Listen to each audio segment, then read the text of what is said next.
नमस्कार दोस्तों, राजनीति के किस्सों में आपका स्वागत है। मैं हूं आपका दोस्त धर्मेंद्र कंवारी। दोस्तों, क्या आपने कभी ऐसे विधायक के बारे में सुना है जो विधायक रहते हुए गोंद बेचकर अपना गुजारा करता हो, जो नंगे पांव चलता हो, नंगे बदन रहता हो और कपड़े के नाम पर केवल रेजे की एक धोती पहनता हो? शायद आपने ऐसे विधायक के बारे में नहीं सुना होगा, लेकिन आज हम ऐसे विधायक से आपका परिचय कराते हैं। इन विधायक का नाम था भूजाराम भक्त और 1902 में उनका लोहारू कस्बे के बिसलवास गाँव में खिचड़ गोत्र में जन्म हुआ था।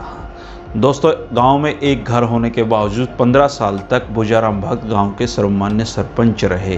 बिना किसी चुनाव के वो जीते। इसके बाद लोहारू अलवर रियासत के संयुक्त एमएलसी वो रहे और इसके बावजूद उनको राजनीति की आबो हवा कभी सूट नहीं कर पाई। वो राजनीति में कभी फिट नहीं बैठे क्योंकि वो पैदल चलना पसंद करते थे, लोगों के बीच रहना पसंद करते थे। क्षेत्र की मांगों को लेकर अक्सर उन्होंने आंदोलन छेड़े हैं। लोहारू के नवाब से उनका 36 का आंकड़ा रहता था, क्योंकि गरीब गुरबों की आवाज को उठाने में भूजाराम भक्त कभी पीछे नहीं रहे। लोहारी रियासत का विलय जब बीकानेर में होने लगा तो इसको लेकर भूजाराम भक्त ने आंदोलन छेड़ दिया था। वो क्षेत्र के लोगों के साथ लेकर पटेल से मिले और पटेल को साफ शब्दों में कह दिया, या तो हमारी रियासत को पंजाब में ही रहने दो या फिर हमें गोली मरवा दो। पटेल इस पर हंसे और कहा कि भूजाराम भगत जी, आप जैसे लोग गोली मरवाने के लिए नहीं होते, पूजा करने के लिए होते हैं। ऐसे थे भूजाराम। इसके बाद लोहारू का विलय राजस्थान में नहीं हो पाया, लेकिन लोहारू के नवाब ने इसकी कोशिशें बाद तक जारी रखी, हालांकि उनको कभी सफलता नहीं मिली। भूजाराम भगत के अगर परिवार की बात की जाए तो उनकी पत्नी का जल्दी ही निधन हो गया था। उनके 2 बेटे थे। उनके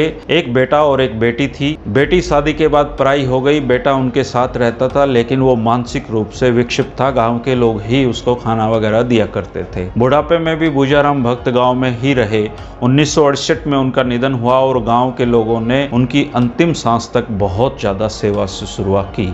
वह क्षेत्र में बहुत चर्चित नेता थे, लेकिन लोहारू से बाहर शायद बहुत कम लोग भूजाराम भक्त के बारे में जानते हैं। आज़ादी के आंदोलन में भी उन्होंने बढ़ चढ़ कर हिस्सा लिया था और गांव में बहुत सारे किस्से आज भी भूजाराम भक्त के बहुत प्रसिद्ध हैं। गागड़ वास्तु गुवाहाटी किताब लिखने वाले जयप्रकाश सोरान, जो सीआरपीएफ में एक बड़े अधिकारी थे, उन्होंने अपनी किताब में वर्णन किया है कि एक बार भूजाराम भक्त उनके गांव में आए हुए थे। गांव के बहुत सारे लोगों के बीच भूजाराम भक्त बैठे हुए थे। बातचीत चल रही थी। इतनी देर में वहां पर एक आवारा सांड आ गया। आवारा सांड को देखते ही सारे गाँव के लोग भाग खड़े हुए, क्योंकि उस सांड के बारे में ये प्रसिद्ध था कि वो बहुत सारे लोगों को हानि पहुंचा चुका है।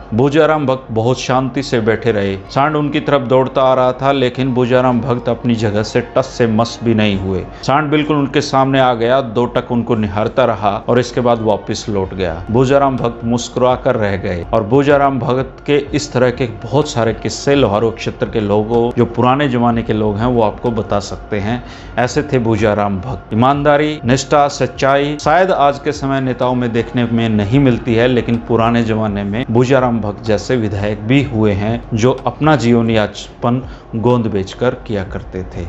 राजनीति के किस्सों में एक कड़ी आज ये थी। मिलते रहेंगे और नए राजनीतिक किस्सों के साथ। जुड़े रहिए हरिभूमि टीवी के साथ। शुक्रिया दोस्तों।